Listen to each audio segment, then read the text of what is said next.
Si os contara lo que vi entre bastidores del Salón del Reino, quizás nunca volváis a mirar a un hombre de traje y corbata de la misma forma.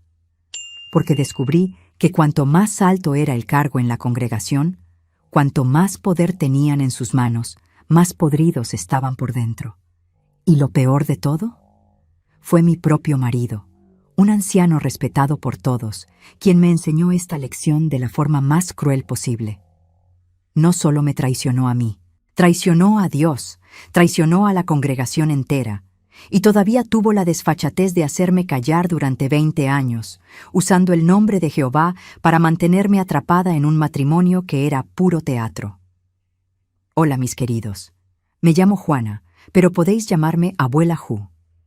Tengo 76 años y nací en 1949, aquí en Madrid, en el barrio de Vallecas. Hoy quiero compartir con vosotros una historia que guardé encerrada en el fondo de mi pecho durante tanto tiempo que empezó a pesar más que una cruz en mi espalda. Antes de empezar, quería preguntaros, ¿de dónde me estáis viendo? Dejadlo en los comentarios ahí abajo. Me encanta saber que mi voz está llegando a tantos rinconcitos diferentes de esta España tan grande. Y si podéis, dadle al me gusta y suscribíos al canal. Eso ayuda mucho a esta viejecita a seguir contando sus historias. Crecí en una familia católica humilde. Mi padre Bartolomé era obrero en una fábrica textil y mi madre Palmira cosía para afuera cuando conseguía algún trabajo extra.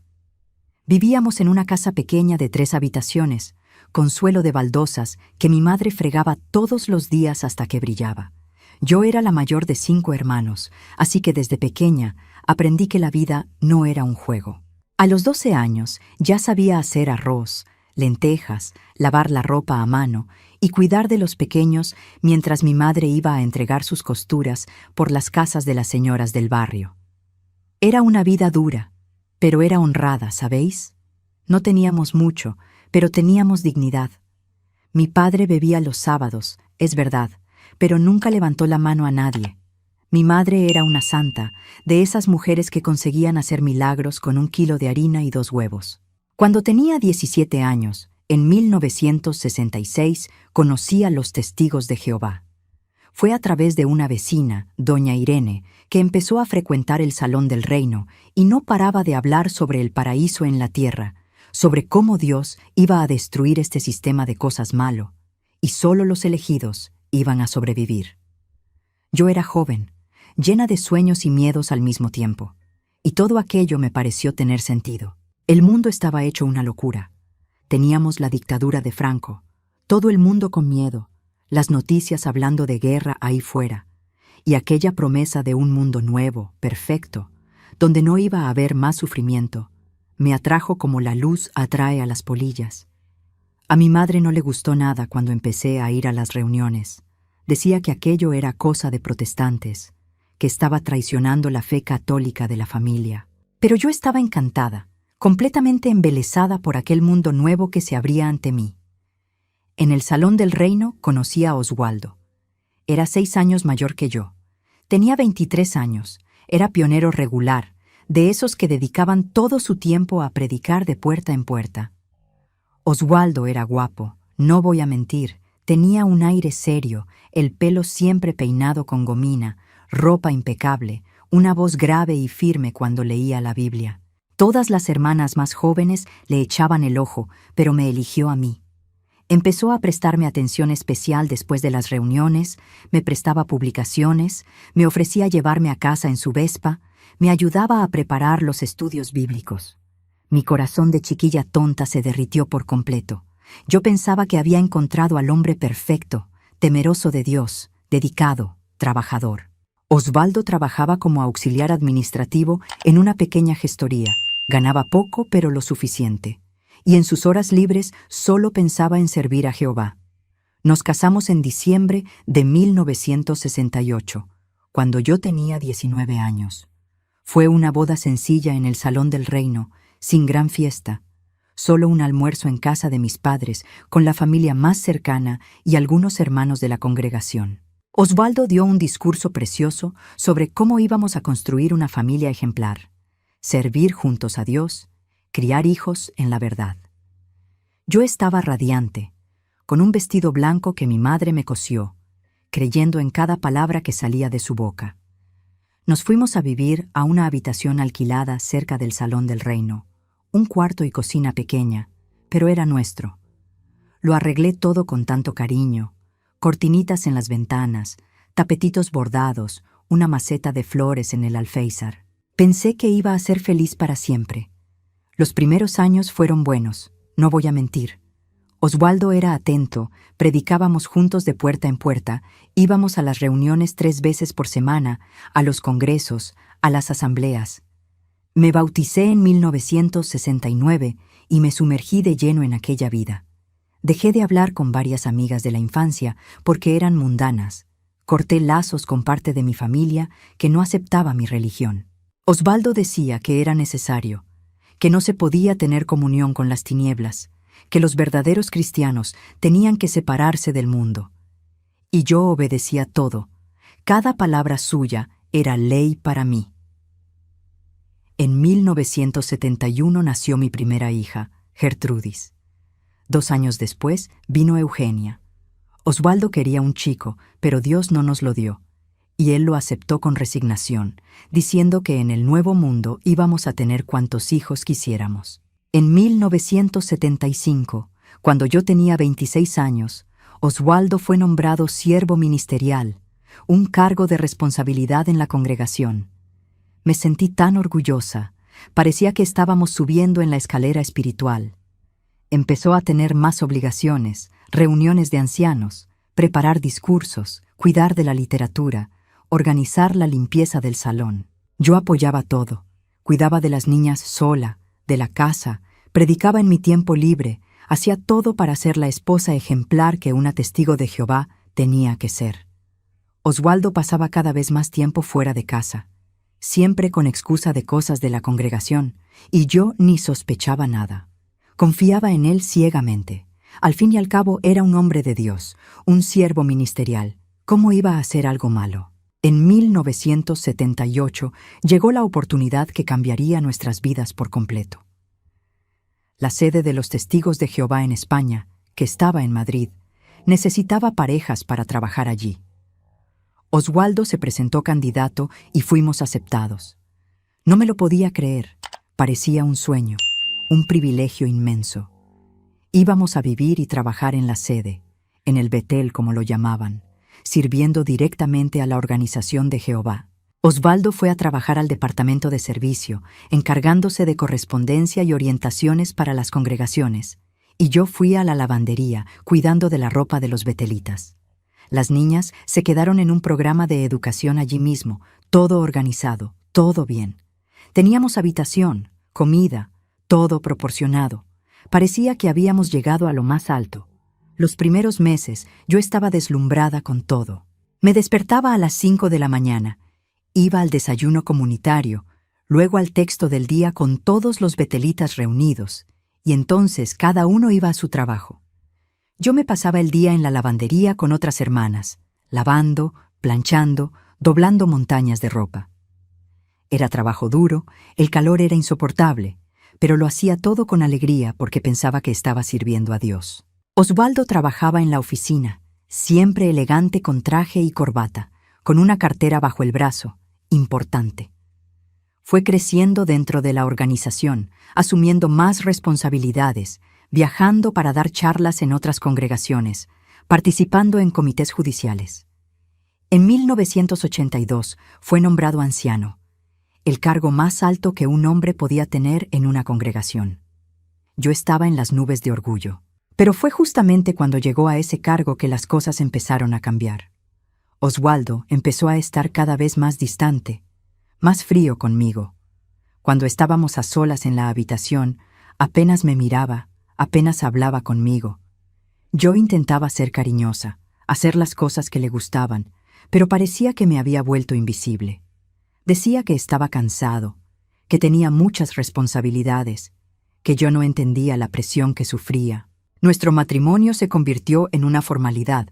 Solo nos veíamos en las comidas comunitarias y en las reuniones.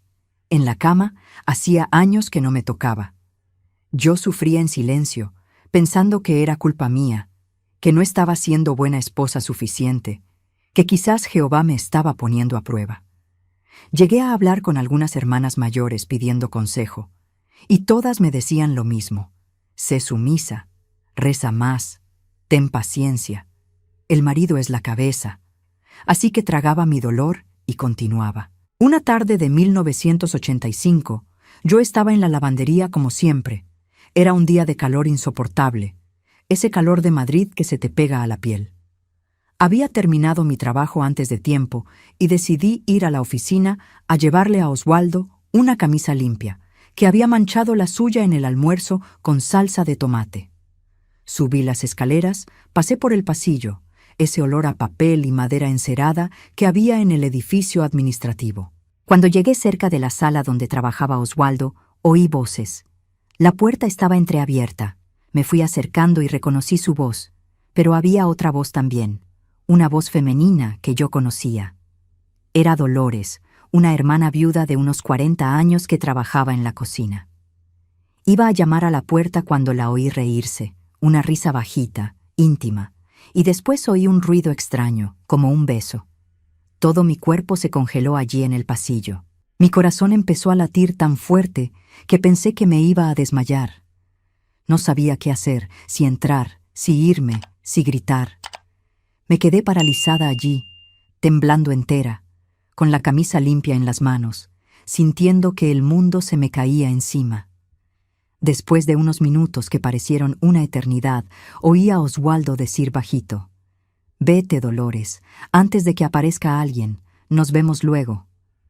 La puerta se abrió y Dolores salió, arreglándose la ropa, el pelo. Cuando me vio allí parada en el pasillo, se le quedó la cara blanca, completamente sin color.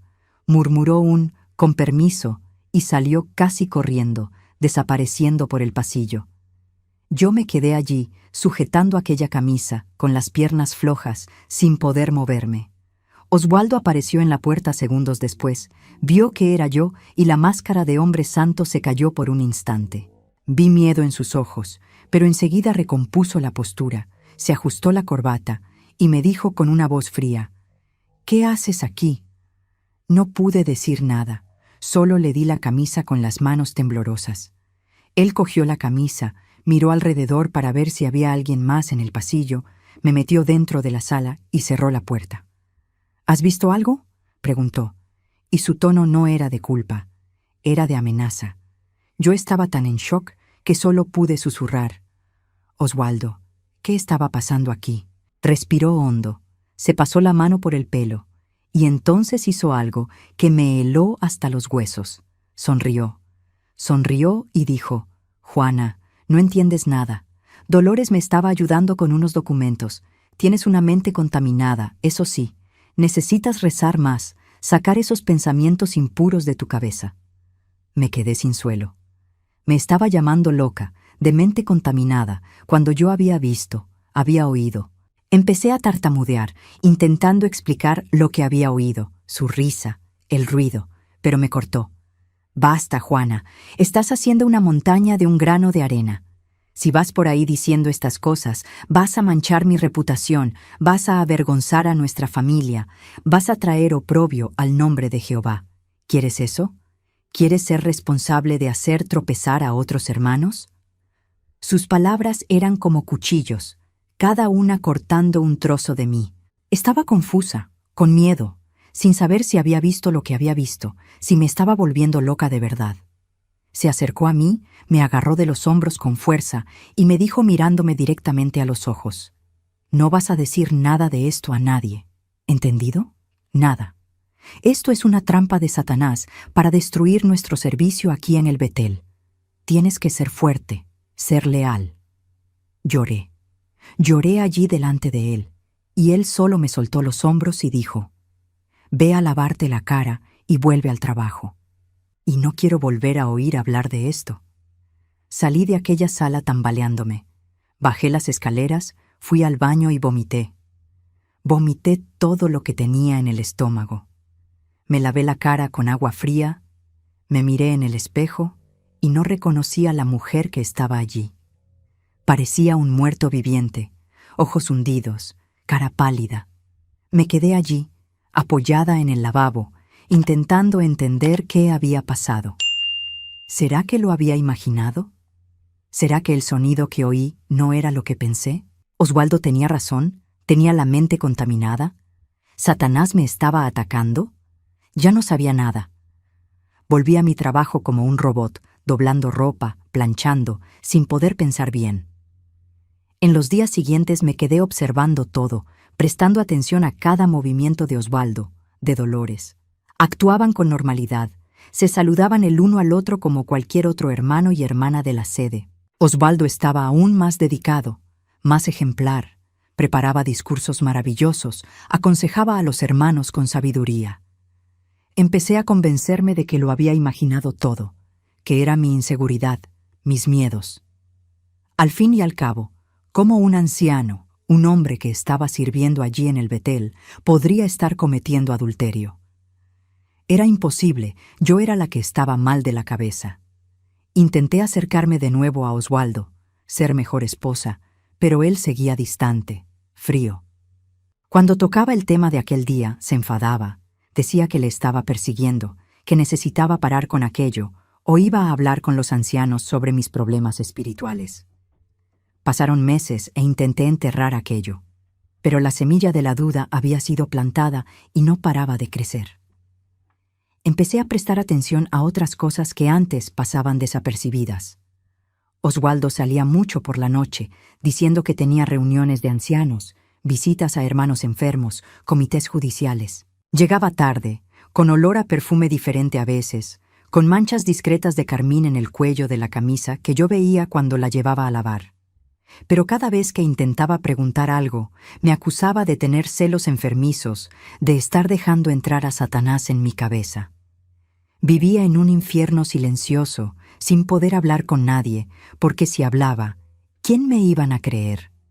¿A mí, la lavandera, o al anciano respetado? En 1987 pasó algo que confirmó mis sospechas de una vez por todas.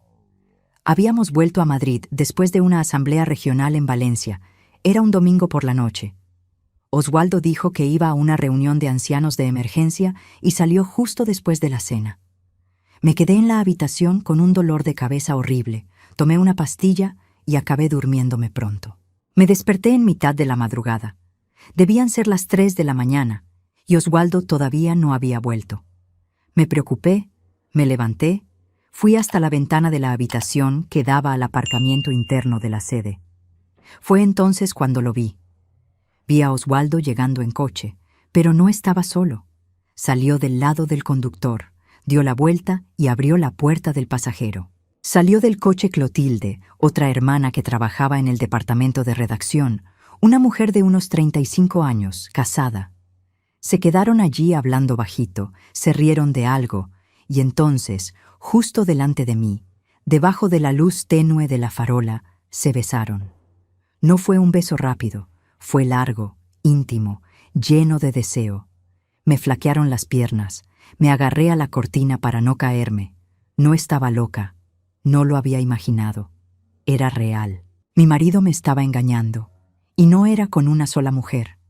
Lo había visto con Dolores y ahora lo veía con Clotilde.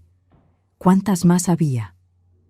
Me senté en la cama, a oscuras, temblando de pies a cabeza. Cuando Oswaldo entró en la habitación media hora después, intentando no hacer ruido, yo estaba despierta, sentada en la cama. Se llevó un susto cuando encendí la luz y me vio allí. ¿No estás durmiendo?, preguntó, intentando parecer normal. Te he visto con Clotilde, dije, y mi voz salió firme, sin llanto, sin drama, solo la verdad cruda. Su cara cambió por completo. No intentó negarlo. Se quedó allí parado, mirándome, calculando qué decir. Entonces se quitó la chaqueta, la colgó en la percha, se aflojó la corbata y dijo: «Siéntate que vamos a hablar». Y allí, en aquella madrugada, me lo contó. Me contó que tenía relación con Dolores desde hacía 4 años. Me contó que había empezado con Clotilde hacía 6 meses. Me contó que había tenido otros líos esporádicos con hermanas de otras congregaciones cuando viajaba a dar charlas. Me dijo todo aquello con una frialdad que me asustó más que las propias traiciones. No pidió perdón, No mostró arrepentimiento, solo dijo: Juana, no te quiero desde hace años. Me casé contigo porque era lo esperado, porque yo era joven y tú estabas disponible. Pero nunca he sentido por ti lo que debería sentir. Lo intento, pero no puedo. Estas otras mujeres me hacen sentir vivo de una manera que tú nunca has conseguido. Quise morirme en aquel momento. Sus palabras eran peores que cualquier traición física. Estaba diciendo que todos aquellos años, todas aquellas palabras bonitas, todo había sido mentira. Empecé a llorar, no de esa forma dramática, sino un llanto silencioso, pesado, que salía del fondo del alma. Le pregunté: ¿y ahora qué? ¿Qué va a pasar? Se sentó en la cama a mi lado, pero no me tocó y dijo: no vas a contárselo a nadie, porque si lo cuentas, voy a decir que estás teniendo una crisis nerviosa, que tienes problemas mentales, que te estás inventando cosas por celos.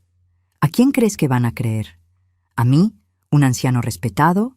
¿O a ti, una hermana emocional? Y además, si dices algo, voy a decir que tú también me has engañado. Voy a inventar pruebas, testigos.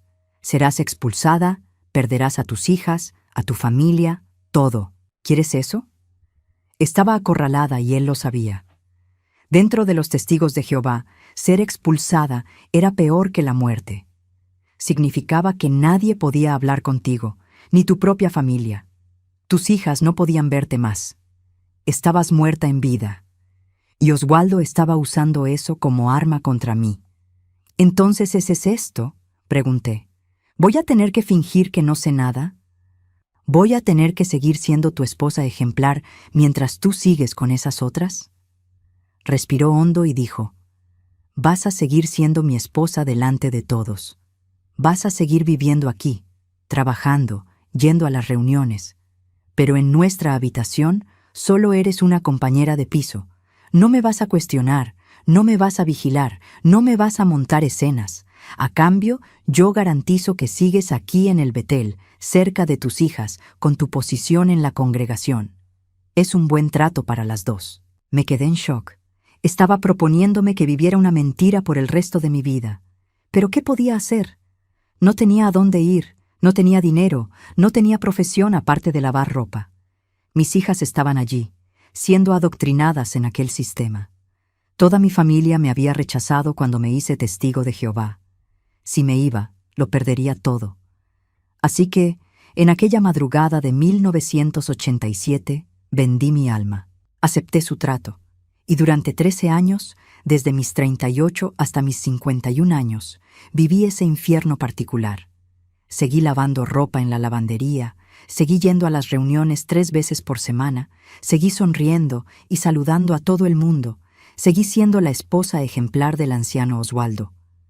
Pero por dentro estaba muerta, completamente muerta. En esos 13 años de silencio forzado, fui descubriendo poco a poco el tamaño de la podredumbre que existía detrás de las puertas del Salón del Reino.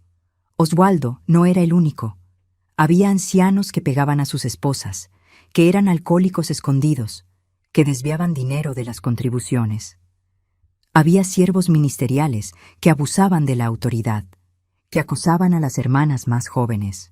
Pero todo se tapaba, todo se resolvía internamente, todo se escondía bajo la alfombra para no manchar la imagen de la organización.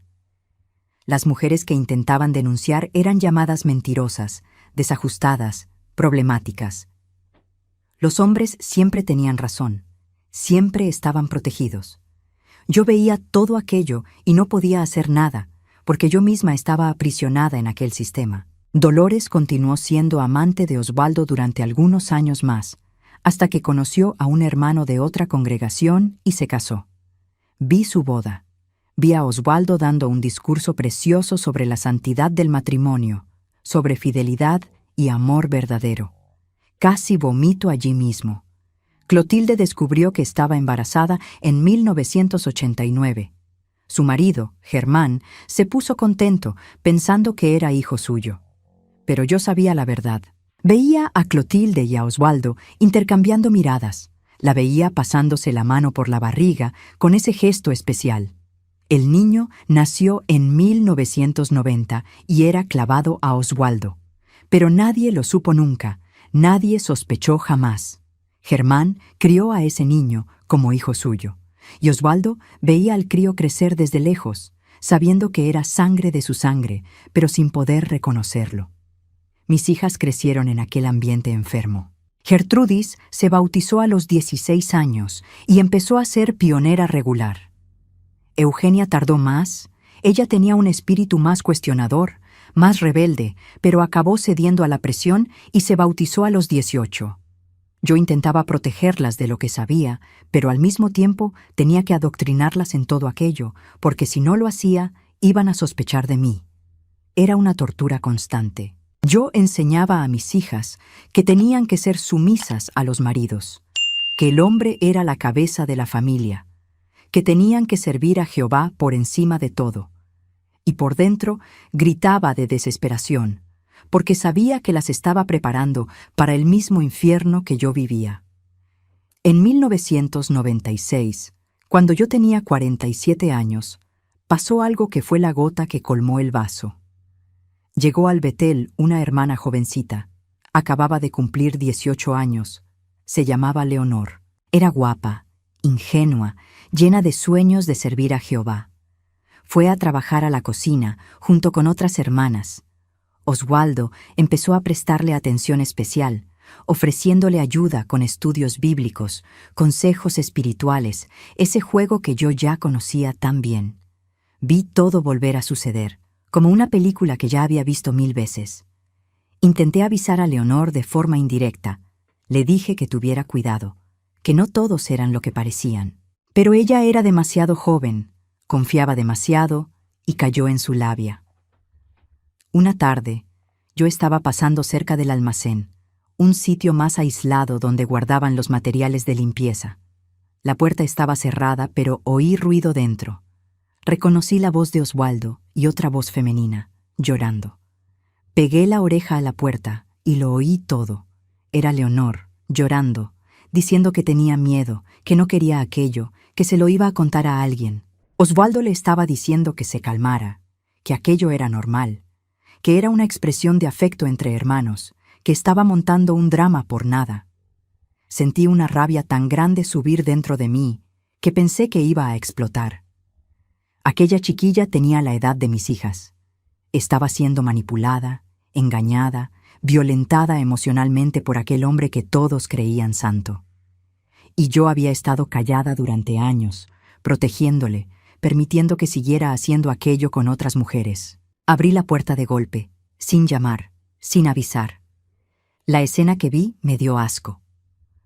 Osvaldo estaba acorralando a Leonor contra la pared, con las manos en sus hombros, la cara cerca de la suya. Cuando me vio, se apartó rápido, se ajustó la corbata, recompuso la postura. Leonor tenía los ojos rojos de tanto llorar, la ropa toda arrugada, temblando entera. Miré a Osvaldo y dije con una voz que ni reconocí como mía: «Sal de aquí. Ahora». Me miró con rabia, con desprecio, pero salió. Nos quedamos solo Leonor y yo allí en aquel almacén que olía a desinfectante y a moho. Ella se derrumbó llorando en mis brazos. Lloraba como una niña asustada. La sostuve, la dejé llorar todo lo que necesitaba llorar, y cuando se calmó un poco, nos sentamos allí en el suelo frío entre cubos y escobas, y ella me lo contó todo. Osvaldo había empezado a prestarle atención especial hacía 3 meses. Al principio eran solo halagos, después invitaciones para estudiar la Biblia juntos, después toques discretos en el hombro, en la mano, abrazos más largos. Ella lo había encontrado raro, pero había pensado que era solo su forma de ser, que era un anciano respetado, así que no podía estar haciendo nada malo. Pero en las últimas semanas había empeorado. Había empezado a besarla, a tocarla de forma inapropiada, siempre en sitios escondidos, siempre con la excusa de que estaban solos, que nadie lo iba a descubrir, que aquello era una forma especial de cariño entre hermanos elegidos. Leonor se había quedado confusa, con miedo, no sabía si aquello era normal, si era ella la que lo entendía mal. Él le decía que si se lo contaba a alguien, nadie la iba a creer, que era demasiado joven, que pensarían que estaba intentando seducir a un anciano casado, que la expulsarían y él seguiría allí, intocable. Oí todo aquello y sentí que mi alma se partía por la mitad. Porque yo lo había permitido, yo lo había visto, yo lo había sabido, y me había quedado callada. ¿Cuántas Leonores habían existido en esos 13 años? ¿Cuántas mujeres habían sufrido en sus manos mientras yo fingía no ver? Agarré las manos de Leonor y le dije, «No estás loca, no estás equivocada. Él es un depredador, un lobo vestido de oveja, y yo te voy a ayudar». Leonor me miró con aquellos ojos rojos y preguntó, «¿Cómo? Nadie me va a creer. Él es anciano, yo no soy nadie». Respiré hondo y dije, «Porque yo voy a testificar a tu favor, porque sé de todas las demás, porque se acabó el tiempo de quedarse callada». Salí de aquel almacén decidida. Por primera vez en 13 años sentí que tenía un propósito, una razón para levantarme. No iba a ser fácil, lo sabía. Iba a perderlo todo, pero no podía seguir viviendo con aquel peso en la conciencia. Leonor se quedó aterrada. Me suplicó que no hiciera nada. Dijo que prefería olvidarlo todo, que tenía miedo de lo que podría pasar. Pero le dije, «No voy a dejar que pases por lo que yo pasé. No voy a dejar que otras chicas lo pasen. Esto se acaba ahora». Pedí una reunión con el cuerpo de ancianos. Fueron 5 ancianos además de Oswaldo, Anselmo, Wenceslao, Gerardo, Expedito y Mauro. Hombres mayores, serios, graves, que tomaban las decisiones importantes de la sede. La reunión fue en una sala cerrada, solo yo, ellos 6 y una grabadora encima de la mesa. Había pedido grabar porque quería todo documentado. Oswaldo estaba allí sentado, fingiendo preocupación, poniendo cara de no entender qué estaba pasando. Empecé a hablar. Lo conté todo, cada traición que sabía, cada mujer que había visto con él. Dolores, Clotilde, Leonor, todas las demás de las que había oído hablar a lo largo de los años.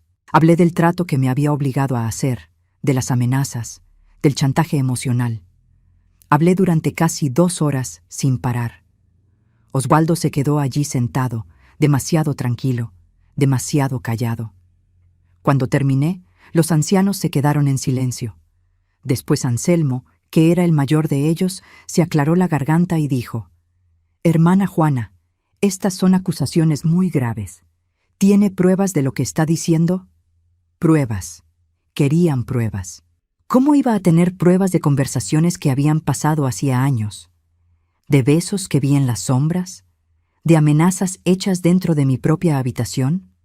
Dije que tenía a Leonor como testigo, que ella podía confirmar lo que había pasado hoy. Wenceslao negó con la cabeza y dijo, «Un testigo no es suficiente. La Biblia dice que hacen falta 2 o 3 testigos para establecer una acusación. ¿Tiene a alguien más?» Dije que tenía a Dolores, a Clotilde, a otras mujeres. Pero Gerardo me interrumpió. «La hermana Dolores está casada desde hace años y feliz. La hermana Clotilde tiene una familia establecida. ¿Quiere destruir la vida de estas personas con acusaciones sin fundamento? ¿Entiende que esto es calumnia, que esto es un pecado grave?» Fue entonces cuando Oswaldo finalmente habló. Estaba tranquilo, controlado, como siempre. Dijo, «Hermanos, yo sé lo que está pasando aquí. Mi esposa Juana está enferma. Ha sufrido de crisis de celos patológicos durante años. He intentado ayudarla, he rezado por ella, he buscado consejos espirituales, pero se niega a aceptar ayuda. Se pasa la vida inventando historias en su cabeza, acusando a hermanas inocentes de tener líos conmigo.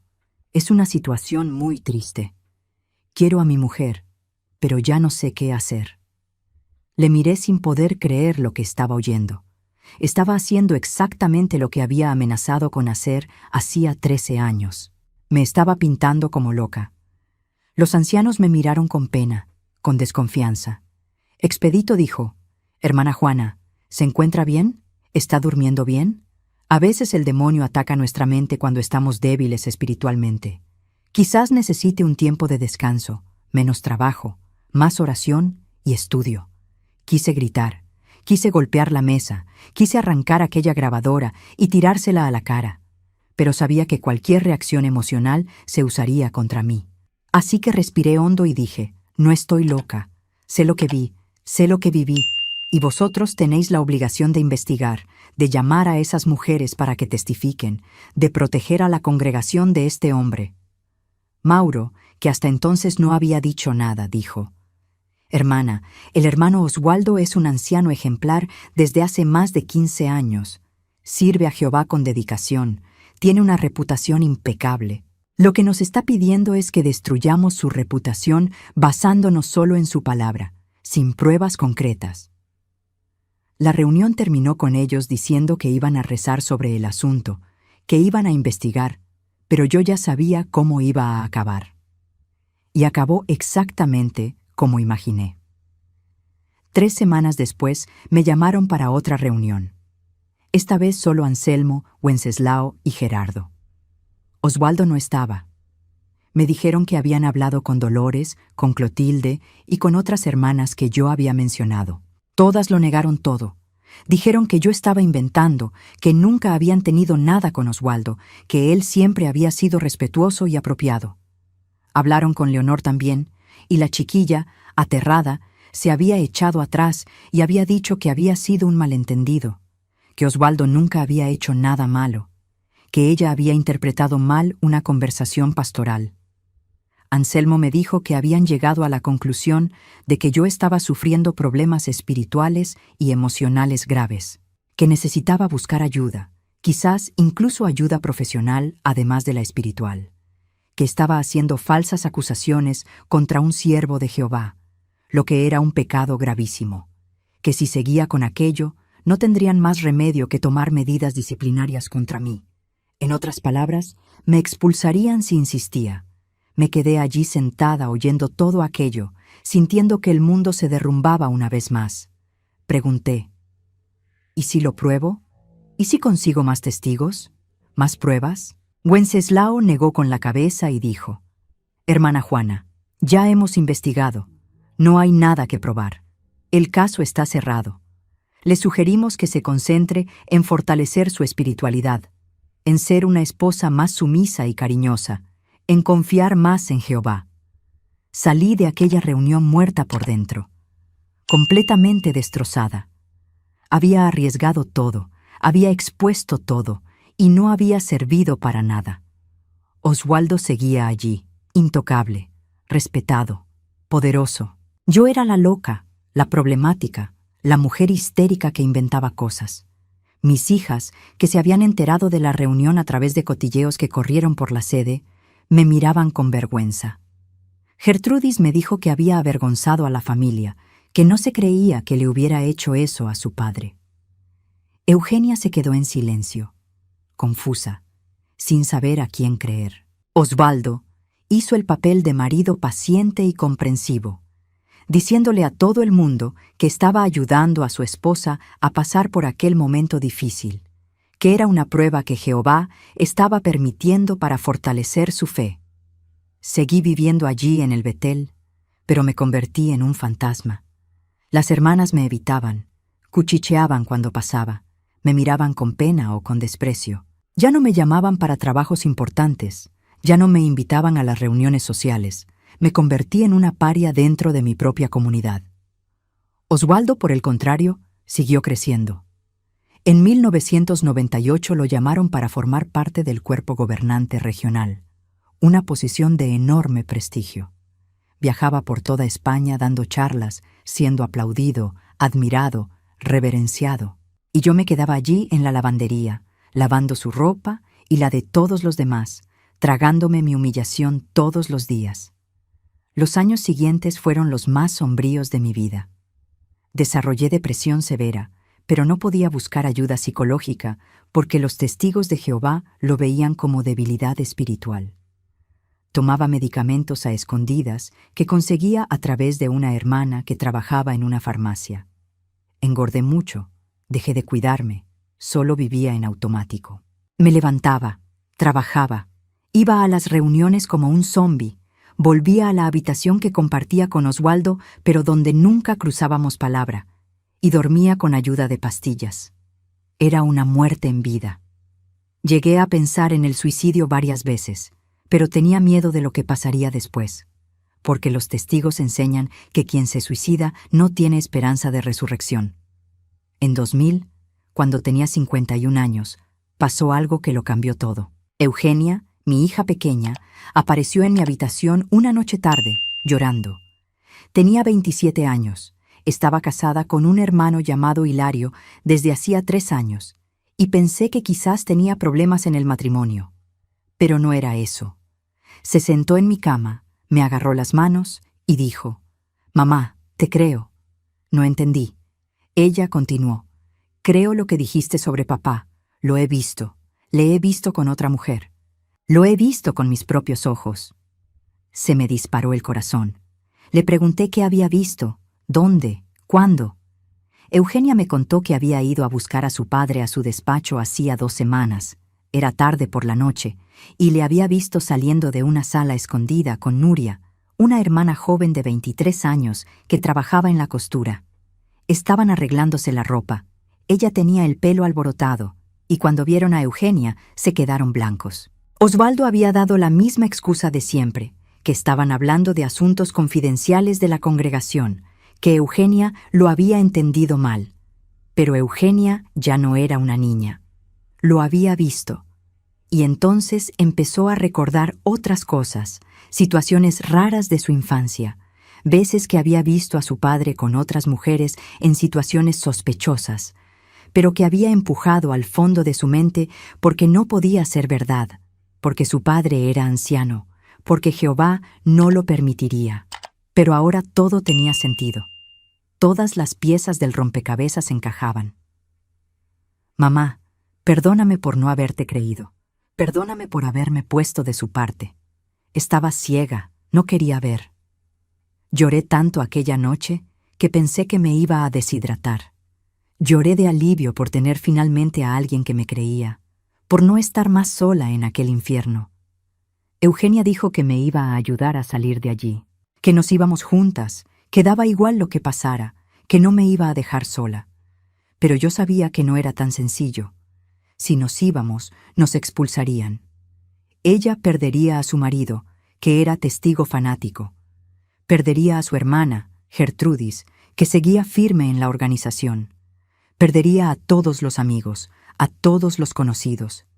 Yo ya había perdido a mi familia de origen hacía décadas. No tenía contacto con nadie de fuera.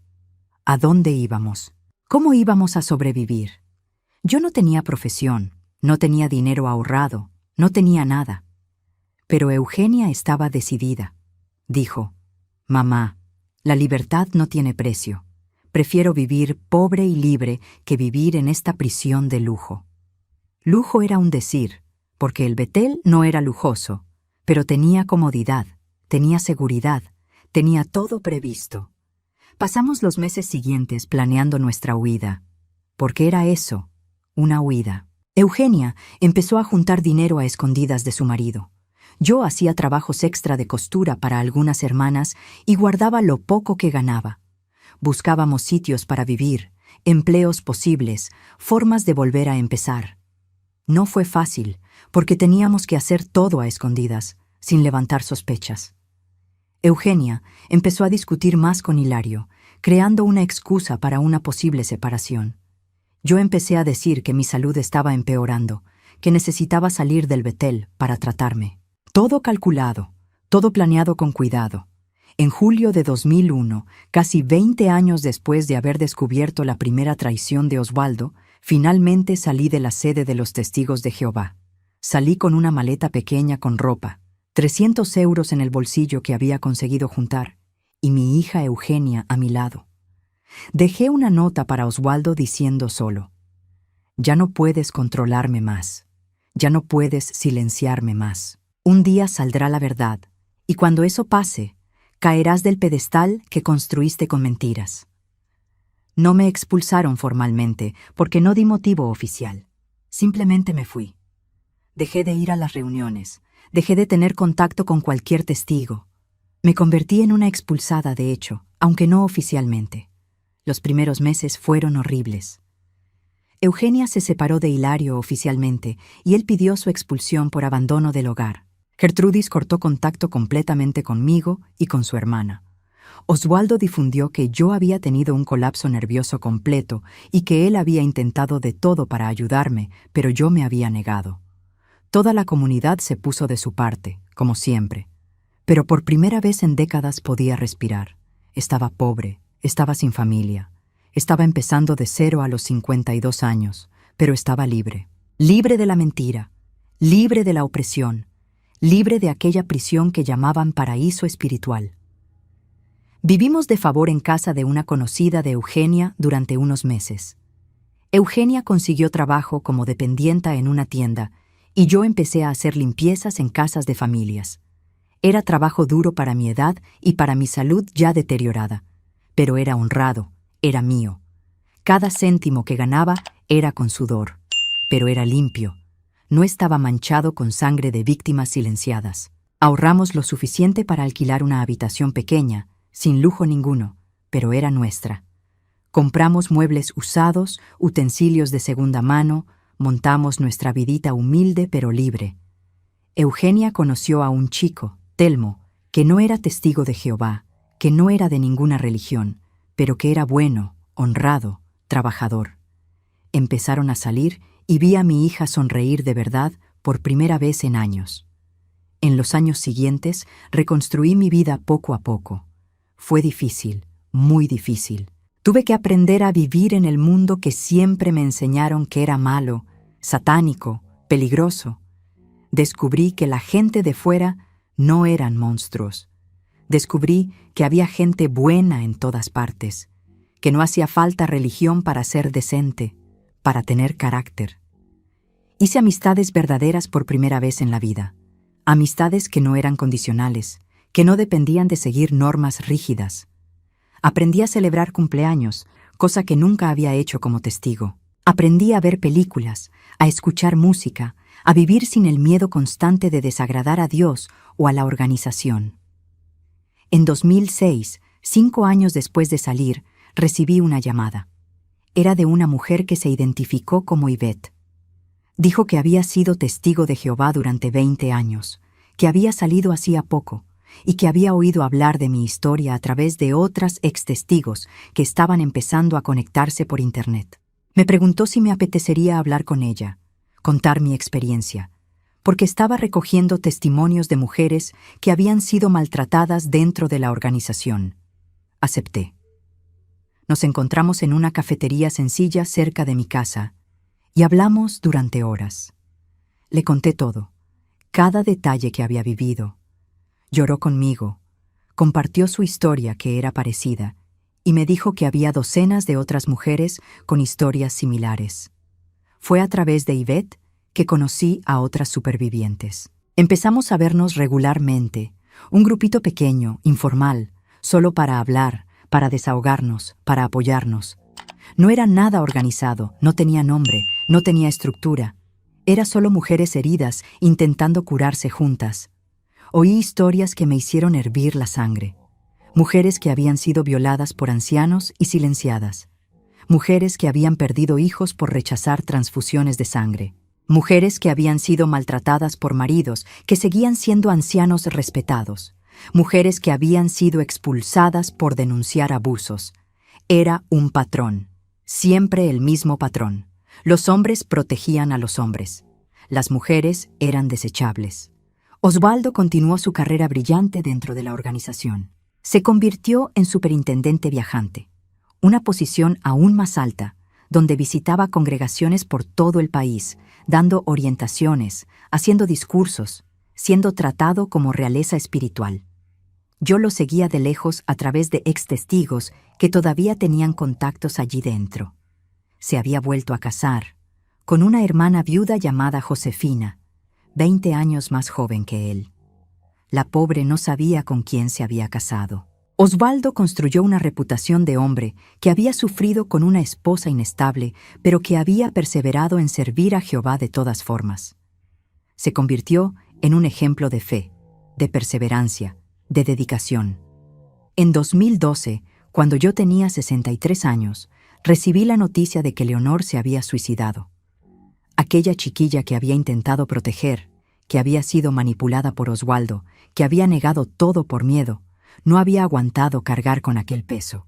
Dejó una carta diciendo que ya no podía vivir más con los recuerdos, con la culpa, con la vergüenza. Había intentado hablar varias veces a lo largo de los años, pero nunca había sido escuchada, nunca le habían creído. Cuando me enteré, pasé una semana sin poder levantarme de la cama. La culpa me devoraba. ¿Y si hubiera insistido más? ¿Y si la hubiera protegido mejor? ¿Y si lo hubiera expuesto todo públicamente, fueran cuales fueran las consecuencias? Pero Yvette me dijo que no era culpa mía, que había hecho lo que había podido, que el sistema era el enfermo y que una persona sola no puede derribar un sistema. La muerte de Leonor fue un punto de inflexión para mí. Decidí que ya no me iba a quedar callada. Empecé a buscar a otras víctimas de Oswaldo. A través de contactos, de extestigos, de gente que conocía a gente, fui encontrando mujeres que habían pasado por sus manos. Dolores, la primera amante que había descubierto, finalmente aceptó hablar conmigo. Su matrimonio había terminado, había salido de la organización y estaba lista para contar la verdad. Lo confirmó todo. Dijo que su lío duró 6 años, que Oswaldo le había prometido que se iba a separar de mí y casarse con ella, que se lo había creído, que la había usado y desechado cuando ya no le interesaba. Me pidió perdón llorando. Dijo que tenía vergüenza de haberlo negado todo en su momento, que había tenido miedo de perderlo todo. Clotilde fue más difícil de convencer. Todavía estaba casada con Germán, todavía era testigo activa y tenía mucho que perder. Pero cuando se enteró de la muerte de Leonor, algo cambió en ella. Aceptó hablar conmigo en secreto. Confirmó que había tenido un lío con Oswaldo durante casi 2 años, que su hijo, ahora con 22 años, era de Oswaldo. Dijo que cargaba con aquella mentira como una piedra en el pecho, que ya no aguantaba más. Pero tenía demasiado miedo de exponerlo todo, porque iba a destruir a su familia, su matrimonio, toda su vida. Lo entendí. No juzgué. Cada una tiene su tiempo, su límite. A lo largo de los años siguientes, conseguí reunir testimonios de 12 mujeres que habían estado involucradas con Oswaldo. 12 mujeres en más de 40 años de mentiras, 12 vidas marcadas, algunas destruidas por completo. Grabé los testimonios, documenté todo lo que pude. Pero no sabía qué hacer con aquello. No podía ir a la justicia ordinaria, porque la mayoría de los casos eran demasiado antiguos, habían prescrito. No podía contárselo a la organización, porque ya sabía que no iban a hacer nada. Así que guardé todo, esperando el momento adecuado, si es que ese momento alguna vez llegaba. En 2020, cuando empezó la pandemia y el mundo se paró, las cosas empezaron a cambiar en Internet. Los ex-testigos empezaron a crear canales, páginas, grupos, exponiendo los abusos de la organización. Historias que antes quedaban ocultas empezaron a salir a la luz. Miles de personas empezaron a salir, a cuestionar, a exponer. Vi que quizás era el momento. Creé una cuenta en una red social, sin mostrar mi cara, sin dar mi nombre real, y empecé a publicar sobre mi historia. Sobre los 20 años que pasé en la sede, sobre lo que vi, sobre las traiciones, sobre las mujeres silenciadas, sobre la hipocresía, sobre la podredumbre escondida detrás de las puertas del Salón del Reino. La repercusión fue enorme. Miles de personas empezaron a seguirme, a compartir, a comentar diciendo que habían pasado por cosas parecidas. Otras víctimas de otros ancianos, de otros líderes. El patrón era siempre el mismo. Abuso de poder, silenciamiento de víctimas, protección de los abusadores. La organización empezó a darse cuenta de que estaba perdiendo el control de la narrativa. Empezaron a hacer videos alertando sobre apóstatas en Internet, sobre gente amargada que inventaba mentiras. Pero cuanto más intentaban taparlo, más gente hablaba. Oswaldo, por entonces, ya tenía 78 años. Todavía era superintendente viajante, todavía daba charlas, todavía era respetado. Pero veía por los comentarios en Internet que algunas personas empezaron a preguntarse por él, a cuestionar, a investigar. Extestigos que le habían conocido empezaron a compartir historias raras, comportamientos sospechosos que habían presenciado. Su máscara empezó a agrietarse. En 2023, una de las mujeres que había entrevistado, Mariluz, decidió exponer su nombre públicamente. Grabó un vídeo contando el abuso que sufrió de Oswaldo cuando tenía 25 años. Mostró pruebas, cartas antiguas que él le había escrito, fotos de los dos juntos en situaciones comprometidas. El vídeo se hizo viral. Miles de visualizaciones en pocas horas. Y entonces otras mujeres ganaron valor. Dolores hizo su testimonio público. Otras 3 mujeres que ni siquiera conocía aparecieron diciendo que también habían sido víctimas suyas. Fue una avalancha. La organización ya no podía ignorarlo. Oswaldo fue apartado de sus funciones por motivos de salud, según el comunicado oficial. Pero todo el mundo sabía lo que había pasado. Su reputación, construida en décadas de mentiras, se derrumbó en semanas. Josefina, su segunda esposa, se separó de él y también salió de la organización. Gertrudis, mi hija mayor que había estado de su parte todos estos años, finalmente abrió los ojos. Me buscó pidiéndome perdón, llorando, diciendo que había sido tan manipulada como todas las demás, que había creído sus mentiras porque era su padre, porque no quería aceptar la verdad. Oswaldo lo perdió todo. Perdió el cargo, perdió el respeto, perdió a la familia. Se convirtió en un paria dentro de la propia organización a la que había servido toda su vida. Las congregaciones empezaron a cortar contacto con él. Ancianos que eran sus amigos empezaron a alejarse. Intentó defenderse diciendo que todo eran mentiras, que era persecución de apóstatas, pero ya nadie le creía. Había demasiadas pruebas, demasiados testigos, demasiadas evidencias. La verdad que había escondido durante más de 40 años finalmente salió a la luz, y era fea, podrida, innegable. Hoy, en 2025, tengo 76 años. Vivo en un piso pequeño con Eugenia y su marido, Telmo, que me tratan como a una reina. Tengo 3 nietos preciosos que llenan mi vida de alegría, algo que pensé que nunca iba a tener. Gertrudis se reconcilió conmigo y también salió de la organización. Está reconstruyendo su vida, haciendo terapia, curando las heridas. Las 2 hijas están cerca de mí ahora, y eso es lo único que importa. Oswaldo está viviendo solo en una habitación alquilada, enfermo, abandonado, cosechando exactamente lo que sembró. No siento pena por él. Tampoco siento rabia.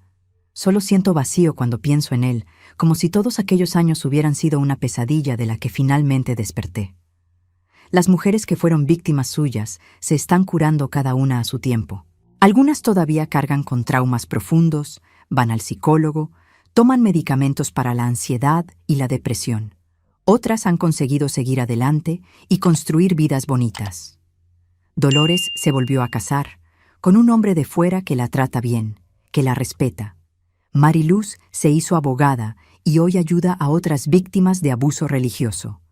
Cada una encontró su camino. Me reúno con ellas de vez en cuando, tomamos café, charlamos, reímos, lloramos juntas. Nos hemos convertido en una familia de supervivientes, unidas por el dolor, pero también por la superación. Mirando hacia atrás, hacia estos 76 años de vida, veo que desperdicié más de la mitad atrapada en una mentira, atrapada en un matrimonio que nunca fue real, en una religión que usaba a Dios como excusa para controlar y manipular, en un sistema que protegía a depredadores y silenciaba a víctimas. Perdí mi juventud, mi salud, años que nunca van a volver. Pero aprendí cosas que mucha gente nunca aprende. Aprendí que no hace falta religión para tener carácter, que no hace falta organización para tener fe, que Dios, si existe, no está encerrado dentro de un salón del reino con hombres de traje y corbata decidiendo quién es digno y quién no lo es. Aprendí que la libertad vale más que la seguridad, vale más que la comodidad, vale más que la aprobación social. Aprendí que es mejor vivir un día siendo auténtica que una vida entera siendo una mentira. Aprendí que no sirve de nada guardar secretos para proteger a quien no merece protección, que el silencio solo beneficia al opresor, nunca a la víctima. Aprendí que la lealtad ciega es peligrosa, que cuestionar no es falta de fe, que la duda es sana. Aprendí que la mujer no nació para ser sumisa, que el matrimonio no es una prisión, que no existe eso de cabeza de la casa, existe pareja o no existe nada. Aprendí que hay lobos en todas partes, pero algunos se visten de cordero y usan la Biblia en la mano. Aprendí que el peor tipo de mentiroso es el que miente en nombre de Dios, porque no solo está engañando a la gente, está usando su fe como arma. Aprendí que las instituciones religiosas, sea cual sea, están hechas de personas, y las personas son imperfectas, y cuando das demasiado poder a personas imperfectas, el resultado siempre es una tragedia. Aprendí que la verdad siempre sale a la luz. Puede tardar décadas, pero sale. Y cuando sale, no hay fuerza en el mundo que la detenga. La gente me pregunta si me arrepiento de haberme quedado callada tanto tiempo. Si me arrepiento de no haber gritado más alto, de no haber luchado más, de no haberlo expuesto todo desde el principio. La respuesta es sí y no. Sí, porque quizás podría haber evitado que otras mujeres sufrieran. No, porque hice lo que pude con las herramientas que tenía en aquel momento. Era una mujer sin estudios, sin dinero, sin red de apoyo, completamente adoctrinada, con miedo de perder a mis hijas, con miedo de perderlo todo. Es fácil juzgar desde fuera, pero quien lo ha vivido sabe que no es sencillo. No es una elección entre blanco y negro. Es una zona gris llena de miedo, duda, manipulación psicológica. Lo que vi en el Salón del Reino a lo largo de esos 20 años trabajando en la sede me asustó no porque fuera sexo, traición, mentira. Eso existe en cualquier sitio. Me asustó porque era todo eso disfrazado de santidad. Era hipocresía elevada al nivel de arte. Eran hombres que subían al estrado y hablaban sobre moralidad, pureza, familia, fidelidad, y después bajaban y hacían exactamente lo contrario. Era un sistema que castigaba a mujeres por llevar la falda 1 centímetro por encima de la rodilla, pero pasaba por alto a ancianos que cometían adulterio. Era una organización que expulsaba a jóvenes por salir con alguien de fuera, pero protegía a depredadores siempre y cuando fueran suficientemente importantes. Vi matrimonios destrozados porque la esposa cuestionó una doctrina. Vi familias despedazadas porque un hijo decidió ir a la universidad en vez de ser pionero. Vi padres echando a hijos de casa porque eran gays. Vi mujeres siendo culpadas de ser violadas porque llevaban ropa provocativa. Vi niños muriendo porque los padres rechazaron transfusiones de sangre. Vi jóvenes suicidándose porque fueron expulsados y perdieron a todos sus amigos y familia. Vi ancianos que dedicaron su vida entera a la organización siendo apartados cuando ya no eran útiles. Vi todo eso y fui cómplice por quedarme callada. Esa culpa la cargo y la cargaré hasta que me muera. Pero también vi mujeres increíblemente fuertes que sobrevivieron a cosas que nadie debería pasar. Vi madres que perdieron hijos y encontraron fuerzas para continuar. Vi esposas que fueron maltratadas durante años y finalmente tuvieron el valor de salir. Vi mujeres que fueron violadas y se reconstruyeron. Vi jóvenes que fueron echadas de casa e hicieron sus propias familias.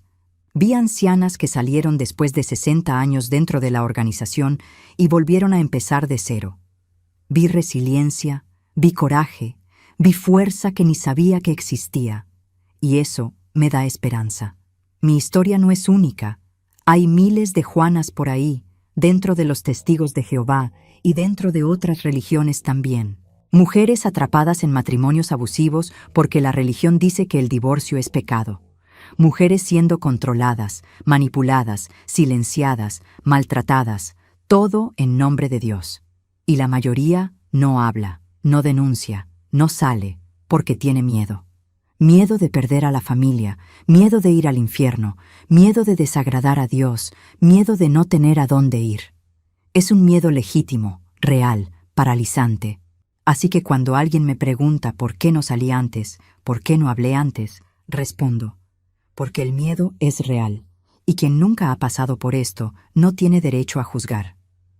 Lo que quiero que la gente entienda con mi historia es que el maltrato no ocurre solo cuando hay violencia física. El maltrato psicológico, emocional, espiritual es igual o más destructivo que el físico. Oswaldo nunca levantó la mano contra mí. Nunca me dio un puñetazo, una bofetada, un empujón. Pero me destruyó igual. Me destruyó con palabras, con manipulación, con gaslighting, con chantaje emocional. Me hizo dudar de mi propia cordura, de mi memoria, de mi percepción de la realidad. Me aisló, me controló, me mantuvo rehén usando mi fe y mi miedo como esposas. Y eso es tan violento como cualquier agresión física, solo que las marcas no aparecen en el cuerpo, aparecen en el alma. Y quiero que entiendan también que salir de una religión de alto control es un proceso largo y doloroso. No es solo salir por la puerta y ya está. Es de construir todo lo que has creído toda tu vida. Es reaprender a pensar por ti misma. Es lidiar con la culpa de haber sido cómplice, aunque fuera involuntariamente. Es lidiar con el trauma de haber sido manipulada. Es reconstruir tu identidad desde cero, porque todo lo que eras estaba ligado a aquella religión. Es aprender a vivir en el mundo que te enseñaron que era malo. Es hacer amigos cuando no sabes cómo hacer amigos de verdad, porque todos los que tenías eran condicionales. Es un proceso que puede llevar años, décadas incluso. Tuve suerte de tener a Eugenia conmigo. Tuve suerte de salir todavía relativamente joven, a los 52 años, con tiempo de reconstruir. Hay gente que sale a los 70, a los 80, y no tiene ni tiempo ni energía para volver a empezar. Hay gente que sale y no aguanta la soledad y vuelve, aún sabiendo que es mentira, porque al menos allí dentro hay comunidad, hay propósito, hay estructura. Es cruel, es triste, pero es la realidad. Por eso respeto también a quien se queda, siempre que no esté haciendo daño a nadie, porque sé lo difícil que es salir, sé el precio que se paga. Pero para quien está pensando en salir, para quien tiene dudas, para quien está sufriendo dentro de una religión de alto control, quiero decir, puedes hacerlo. Va a ser difícil, va a doler, va a parecer imposible a veces, pero puedes. La vida ahí fuera no es perfecta, no es un camino de rosas, tiene problemas como cualquier sitio. Pero al menos son tus problemas, tus elecciones, tu vida. No es una vida dictada por hombres viejos que nunca te han visto en su vida. No es una vida atrapada en normas que no tienen sentido. No es una vida vivida con miedo constante de desagradar a Dios o a la organización. Y para las mujeres que están siendo maltratadas, que están siendo engañadas, que están siendo manipuladas por hombres que usan la religión como excusa, no es culpa tuya. No importa lo que digan, no importa cuántas veces te llamen loca, problemática, débil espiritualmente.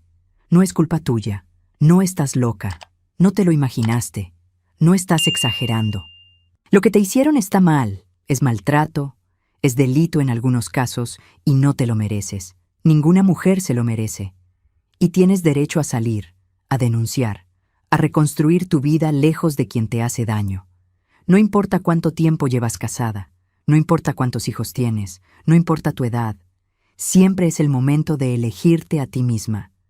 A veces la gente me pregunta si odio a los testigos de Jehová, si odio a la organización, a los ancianos, a Oswaldo. Y la respuesta es no. El odio es un sentimiento que consume, que corroe por dentro, que te ata a la persona o situación que te hizo daño. Ya no quiero estar atada. Ya estuve atada demasiado tiempo. Lo que siento es pena. Pena por la gente que todavía está allí dentro, viviendo aquella mentira, creyendo que están sirviendo a Dios cuando solo están sirviendo a una corporación editorial que se lucra con su fe. Pena por los hombres como Oswaldo que desperdiciaron su vida entera construyendo una fachada en vez de vivir de verdad. Pena por las futuras víctimas que todavía van a caer en la trampa porque el sistema sigue ahí, funcionando, reclutando, manipulando. Pero también siento rabia. Rabia del sistema que permite que esto pase. Rabia de la política de los dos testigos que protege a los abusadores. Rabia de la cultura del silenciamiento que castiga a quien habla. Rabia de la misoginia institucionalizada que trata a las mujeres como ciudadanas de segunda clase. Rabia de la arrogancia de creerse los únicos con razón mientras millones de personas sufren por culpa de sus doctrinas. Rabia de usar el nombre de Dios para justificar control, manipulación, maltrato. Esa rabia es sana. Esa rabia me motiva a seguir hablando, a seguir exponiendo, a seguir ayudando a quien quiere salir. Hoy vivo una vida sencilla. Cobro una pensión pequeña, ayudo a Eugenia con los nietos, hago ganchillo para vender, cuido de mi salud que quedó deteriorada por años de estrés y depresión. Tengo diabetes, tensión alta, artrosis, todas las enfermedades típicas de quien ha pasado por mucho estrés en la vida. Pero estoy viva, estoy libre. Puedo pensar lo que quiera, decir lo que quiera, hacer lo que quiera. Puedo celebrar Navidad, Semana Santa, mi cumpleaños. Puedo ver películas que antes estaban prohibidas, leer libros que antes se consideraban apóstatas, tener amigos de todas las religiones o sin religión ninguna. Puedo ser yo misma sin miedo a ser juzgada o castigada. Las cicatrices que cargo son profundas. Hay noches que todavía sueño con Oswaldo, con las reuniones, con aquel sentimiento de angustia constante. Hay días que la culpa por haberme quedado callada tanto tiempo me ahoga. Hay momentos en que me pillo pensando en cómo sería mi vida si nunca hubiera entrado en aquella religión, si nunca hubiera conocido a Oswaldo, si hubiera tomado decisiones diferentes. Pero esas cicatrices forman parte de quien soy hoy. No puedo borrar el pasado, pero puedo elegir qué hacer con él. Y yo elijo usar mi experiencia para ayudar a otras personas, para mostrar que es posible sobrevivir, para mostrar que es posible volver a empezar, para mostrar que no estás sola. Mis queridos que me estáis acompañando hasta aquí, ¿cuántos de vosotros habéis pasado por algo parecido? ¿Cuántos habéis sentido ese miedo paralizante de salir de una situación mala porque lo desconocido asusta más? ¿Cuántos habéis sido llamados locos por decir la verdad? Contádmelo en los comentarios. Leo todos, respondo siempre que puedo, y quiero que sepáis que vuestras historias importan. Vuestros dolores son válidos. Vuestras experiencias merecen ser escuchadas. Una cosa que aprendí en todos estos años es que la verdad libera. Puede doler, puede ser incómoda, puede destruir ilusiones confortables, pero libera. Durante 20 años viví encadenada a las mentiras de Oswaldo, a las mentiras de la organización, a mis propias mentiras que me contaba a mí misma para conseguir sobrevivir. Cuando finalmente tuve el valor de enfrentar la verdad, cuando dejé de fingir que todo estaba bien, cuando admití que había sido engañada, manipulada, maltratada, fue como si un peso inmenso se quitara de mi espalda. Duele soltar un peso así, porque estaba ahí desde hacía tanto tiempo que los músculos se acostumbraron, la columna se encorvó, el cuerpo se moldeó alrededor de él. Pero cuando lo sueltas, cuando te enderezas, cuando respiras hondo sin aquel peso, aplastando tu pecho, entiendes que mereció la pena. Gertrudis me dijo una vez, después de salir de la organización, que se sentía huérfana, que había perdido a los padres espirituales, a la madre organización, al Padre Jehová que conocía, que estaba en el mundo sin mapa, sin brújula, sin dirección. Lo entendí perfectamente porque sentí lo mismo. Cuando te crías dentro de una religión de alto control, te dan todas las respuestas. Te dicen qué pensar, qué hacer, cómo actuar en cada situación. No hace falta pensar por ti misma, basta conseguir las normas. Es cómodo de cierta forma, aunque sea opresor. Porque pensar por ti misma da trabajo, asusta, abre posibilidades infinitas que pueden ser paralizantes. Pero es esencial, es humano, es vivir de verdad y no ser solo un robot siguiendo una programación. Le dije a Gertrudis aquel día, hija mía, ser huérfana asusta, pero al menos ahora eres dueña de ti misma.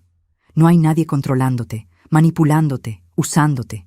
Eres libre para equivocarte, para acertar, para aprender, para crecer. Y yo estoy aquí. Eugenia está aquí. No estás sola en este camino.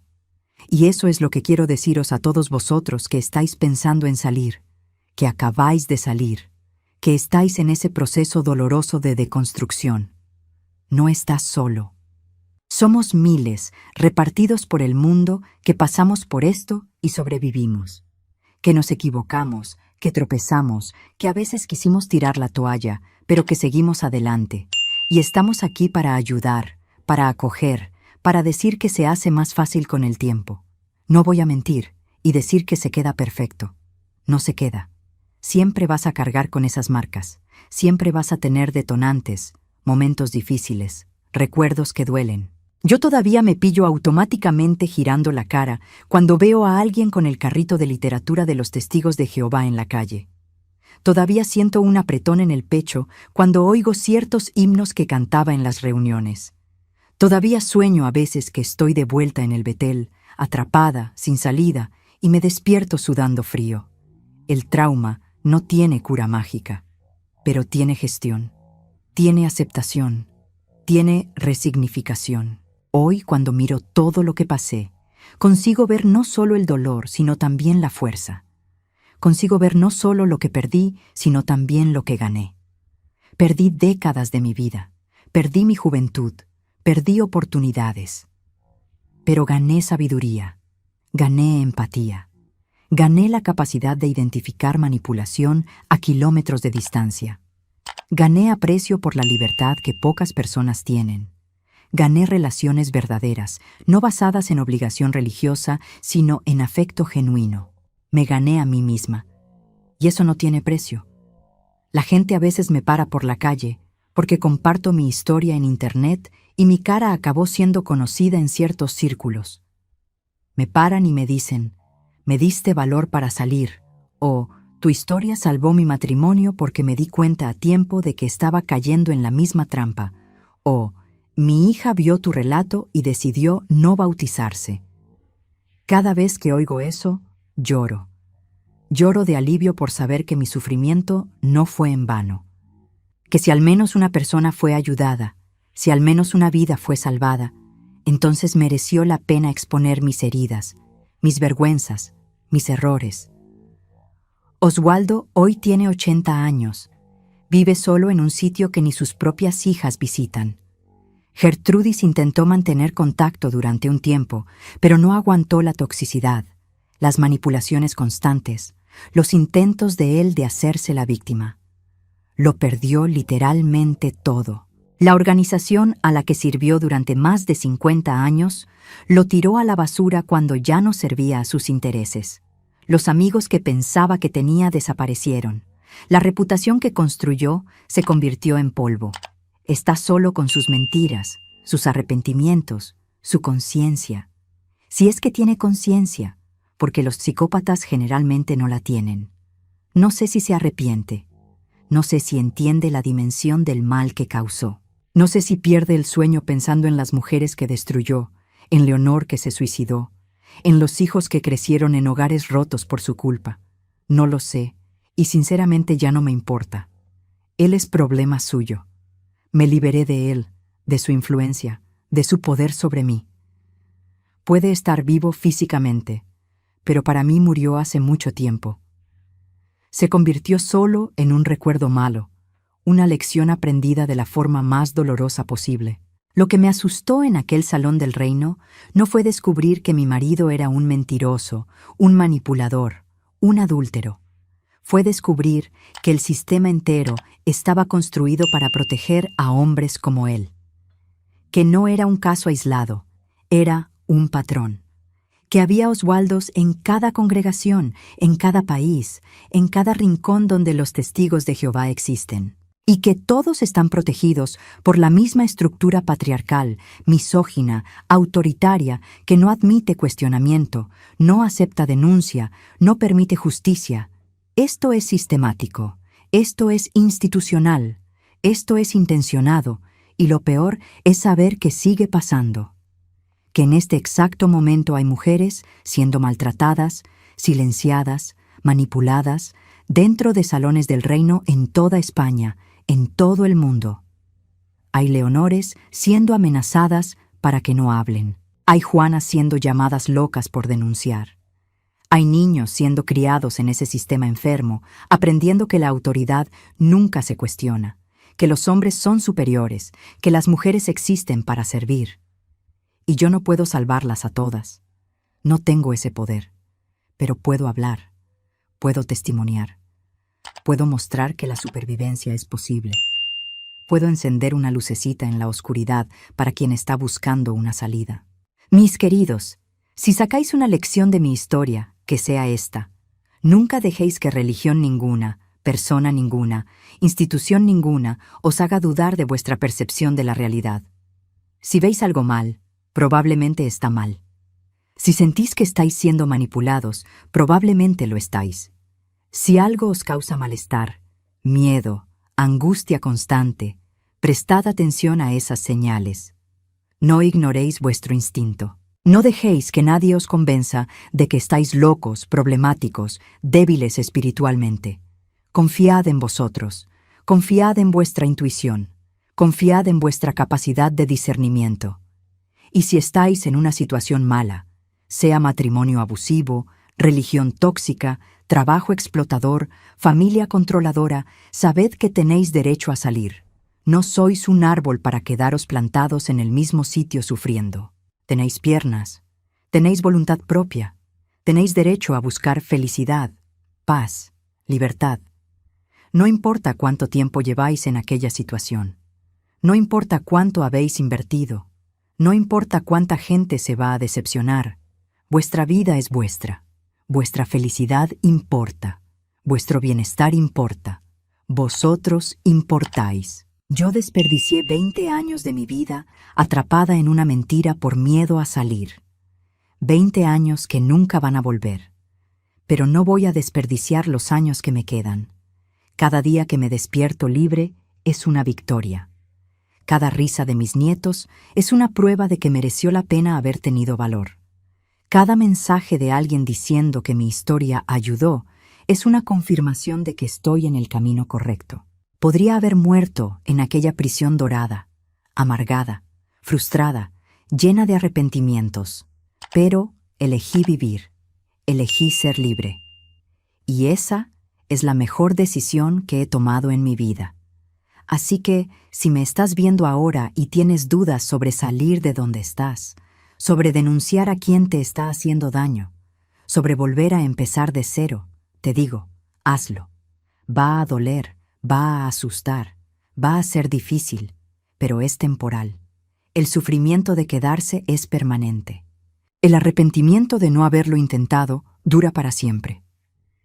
Pero la libertad, ¡ay!, la libertad es eterna. Y vale cada lágrima, cada miedo, cada momento de incertidumbre. Porque al final, cuando mires hacia atrás, te vas a agradecer a ti mismo por haber tenido valor. Te vas a agradecer por haberte elegido. Y si no sale bien en el primer intento, inténtalo de nuevo. Y otra vez. Y cuántas veces sean necesarias. Conocí mujeres que salieron y volvieron 3, 4 veces antes de conseguir quedarse fuera definitivamente. No hay vergüenza en eso. Salir de una situación de maltrato es un proceso, no es un evento único. Es de construcción de años, décadas de condicionamiento mental. Es reprogramar el cerebro, es desaprender patrones tóxicos. Lleva tiempo, requiere paciencia contigo mismo, requiere compasión, requiere entender que fuiste víctima y que las víctimas no tienen culpa. Hoy, en este momento en que hablo con vosotros, siento gratitud. Gratitud por estar viva, por estar lúcida, por tener salud suficiente para contar mi historia. Gratitud por mis hijas que volvieron a mí. Gratitud por los nietos que llenan mi casa de ruido y alegría. Gratitud por las amigas supervivientes que hice a lo largo del camino. Gratitud por la libertad que tengo hoy, aunque haya llegado tarde. Gratitud por cada día que me despierto y puedo elegir qué hacer, cómo vivir, en qué creer. Esto no tiene precio. Esto es todo. Si os gustó mi historia, por favor dejad vuestro me gusta y suscribíos al canal. Muestra que mi historia no fue contada en vano. Contadme en los comentarios desde dónde me estáis viendo. Me encanta saber que mi voz está llegando lejos, que estoy tocando corazones, que estoy marcando la diferencia de alguna forma. Y si conocéis a alguien que esté pasando por una situación parecida, compartid este vídeo. Porque cuanta más gente sepa que no está sola, cuanta más gente entienda que es posible sobrevivir y ser feliz después del trauma, más vidas vamos a salvar. Soy la abuela Hu. Tengo 76 años. Y esta es mi historia. Una historia de dolor, sí, pero también de superación. De pérdidas, pero también de ganancias. De oscuridad, pero también de luz al final del túnel. Una historia que espero que os inspire a no rendiros, a no callaros, a no aceptar menos de lo que merecéis. Porque merecéis ser felices, merecéis ser libres, merecéis vivir plenamente, sin cadenas, sin ataduras, sin miedo. Y eso os deseo para todos vosotros, desde el fondo de mi corazón de abuela que sufrió pero sobrevivió, que cayó pero se levantó, que casi murió pero eligió vivir. Muchas gracias por escucharme. Hasta la próxima historia. Quedaos con Dios o con quien creáis, porque al final lo que importa es el amor, la verdad y la libertad. Un beso en el corazón de cada uno.